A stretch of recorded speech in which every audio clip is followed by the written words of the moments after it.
Another day, another Khloe Kardashian drama. I swear it seems like this girl is always getting clowned on Twitter. And this time she is being dragged not just for taking a serial cheater bag, but this time for being super greedy. Ari Fletcher, on the other hand, has seemed to calm down and is now apologizing to Rihanna for taking away her bag, but fans are not buying it at all. And what on earth is going on with British Vogue and their cringy cover? These people better stop playing. Welcome back, baddies. Hope y'all are bringing your teacups in, because this tea is about to get spelt ASAP. So Khloe Kardashian has landed herself in trouble with the fans yet again, and at this point I think she just loves being made fun of. The good thing about this current drama is that it has nothing to do with her letting herself get played by cheating Tristan, but just because her drama is not Tristan related does not mean that it is not super messy. In fact, fans are now dragging her all over social media and clowning her again. So what did she do this time? Well, it has to do with money and Khloe trying to make some extra bucks. Honestly, this isn't surprising though, because the Kardashians are known for taking advantage of every single opportunity. And as y'all probably know, the entire Kardashian-Jenner owns a joint business known as the Kardashians Closet, and the business is just basically them selling all their old clothes. Now, the Kardashians have been facing criticism from fans because of the Kardashian Closet, because the fans feel like the clothes should be donated to charity as a way for the Kardashians to give back. Giving the clothes to charity would make even more sense, considering that many of the clothes that they were given to them for free. Yep, allegedly, most of the clothes you see them wear were given to them from promotion by the designers, and they turn around and sell the clothes and make money off them. As I said, the Kardashians will never turn down an opportunity to make some extra money, even if they are already worth millions of dollars. Now, with that being said, Khloe went the extra mile to sell some of her daughter True's clothes. She isn't the only Kardashian sister to do this, because the site has lots of their kids' clothes. So not only are the sisters selling their clothes, but they're also selling their kids' clothes. Anywho, Khloe tweeted that she added some clothes to True's collection, saying, "Oh my gosh, I miss seeing True in these outfits," and added a link to the closet. No big deal, right? But then fans soon noticed that many of the clothes had ridiculous price tags, like this aristocrat dress that was initially listed for $695, almost $700 for one dress that a kid is going to outgrow in a couple of months? Girl, this is beyond ridiculous. And that's not the only one. There are other expensive items on there, like this pair of Fendi jeans that cost $495. Yeah, these prices are outrageous, especially since the clothes are used. But the item that got people hella mad is this pair of Cat and Jack tights that Khloe put up for sale for $20. These same tights are being sold at Target for only $6.99, and that's for a new pair. But Khloe put up a pair of used tights for 3 times the original price? Man, if that ain't greedy, then I don't know what is. Fans called her out for this, with one fan asking, "Why would you grossly overcharge for used clothes?" And another fan saying, "I don't understand this. The family gets almost all of their clothing donated to them. They're billionaires, and the rest of us regular folk that buy our stuff donate what we no longer need. This doesn't even go to a charity. Make it make sense." I totally agree with the fans on this one, because Khloe was way out of pocket for this. I mean, everybody knows that used clothes are supposed to go for less, but Khloe seemed to think that she was an exception to this rule. Just because she is a Kardashian doesn't mean people are dying to buy one of her used items. Girl really needs to humble herself and bring down her prices if she's not gonna donate to charity. But talking about money, there has been some new developments with this entire mess of an Ari Fletcher and her losing her bag. Now, as you guys know, Ari recently stirred up some controversy in December 2021 when she went on a podcast called Don't Call Me White Girl, and she made some pretty concerning comments about how much she loved being threatened by her boyfriend.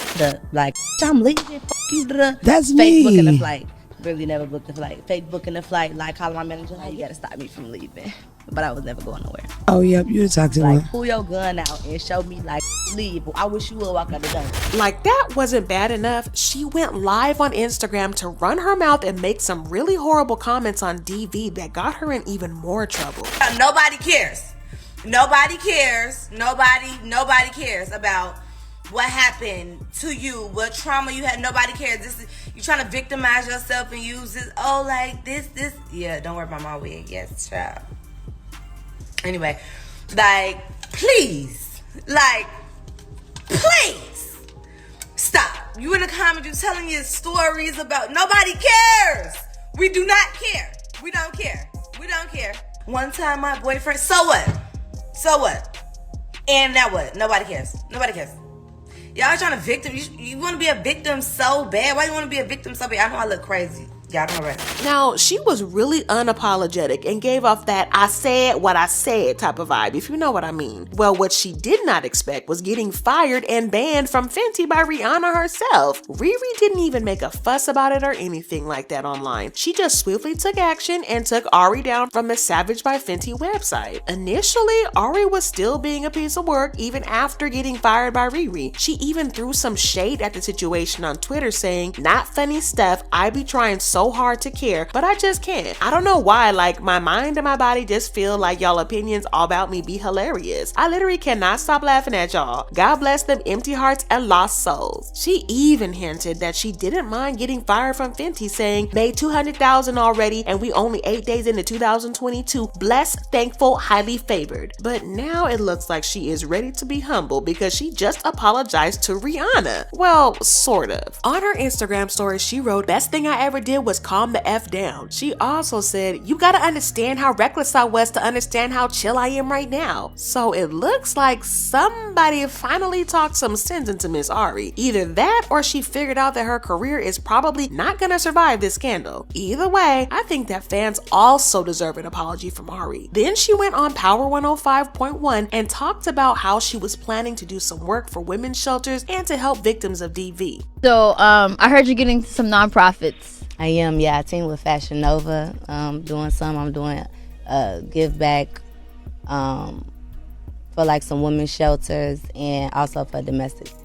That's super dope. But fans are not buying this act. Somebody said, "Child, damage control at its best." Another person said, "Doesn't seem sincere. It's giving PR and strategizing." I also don't see this as a genuine act. I think that she is just trying to do some damage control and save her face after getting so much heat and literally being banned by Miss Rihanna. Her actions are coming from a pure place and she just wants this mess to be over ASAP. But I don't think that things are going to work out that way for her because people got real mad in her comments. Speaking of messy, let's talk about British Vogue and the mess that is the February 2022 cover. Initially, when I saw the cover, I was mesmerized because it did look good and interesting. But then when I actually saw why some people were mad at it, it all started making sense. It's so obvious that the pictures were edited to make the models look darker than they actually are. And none of the models are anything close to the skin tone that they are on the magazine cover. If you go on any of their Instagram pages and see their other photos, they look much lighter. This just seems like black fetishism to me. I like the fact that black women are being recognized and represented even if it's not their natural hair, but if you're going to represent them, then you need to make sure that you represent them as they are, not as you wish they were. But then there are many fans who are saying that this is a style of photography where the skin tones are edited to make it look more extreme. Honestly, the cover is just a mess and it kind of comes off as being racist. I mean, take a look at the pictures again. The reverse bleaching is so horrible that it takes away from what actually could have been a great cover. Don't even get me started on the fact that the magazine said they were celebrating black women and none of the models had their natural curly hair. Instead, they had wigs that looked like they belonged off of someone's white grandma. This is even worse because the editor-in-chief is a black man and he had the audacity to post the pictures on Instagram and caption it, "The rise of the African model felt at last like a permanent revolution. No longer just one or two dark-skinned girls mingled backstage, but a host of top models looking meaningful, substantial, and equal place among the most successful women working in fashion today. And it means so much to me to see it.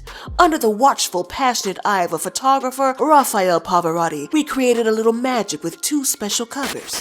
Sir, I know what magic is, and that cover is not magic. It's just a big misrepresentation of black women, and it is tragic that we still have to have these kinds of conversations in 2022. The magazine was roasted by fans, with one fan saying, "This is really irritating to look at," and another fan saying, "Horrible photo. These are beautiful black women, and whoever decided this made a mockery of their natural skin tones. British Vogue needs to do better. If you're going to represent black women, then represent them properly, period." This whole thing is a mess, but if you want to see some big time messy drama, then you better check out this video.